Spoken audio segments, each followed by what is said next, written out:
आहे, संस्था आहे, त्यांच्या जर संस्था चालताना एवढं माग चढला असेल, आम्हाला कोणत्याही भाषेचा विरोध नाही.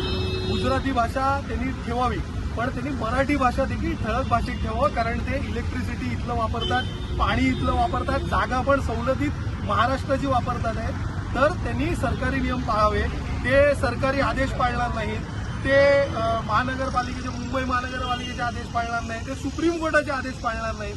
मग त्यांना जी भाषा कळते ना, त्या भाषेत महाराष्ट्र नवनिर्माण विद्यार्थी सेना, महाराष्ट्र नवनिर्माण सेना यापुढे त्यांच्याशी वागेल. त्यांनी आता शब्द दिलेला आहे की रामनवमीला त्यांचा फाउंडेशन डे आहे या संस्थेचं, त्या दिवशी ते मोठ्या प्रमाणात बोर्डचं त्यांनी ऑर्डर केलेलं आहे.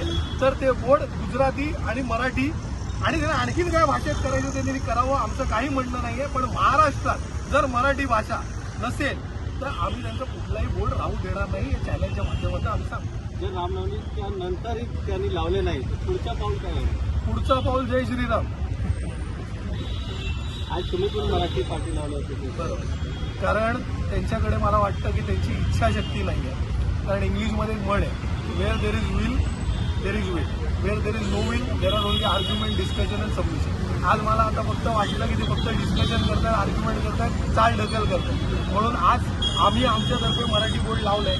रामनवमीपर्यंत वाट पाहू ते मराठीत ठळक पद्धतीत बोर्ड लावतायत की नाही, अन्यथा त्याच्यानंतर परत आम्ही आहोत आणि संस्था आहे.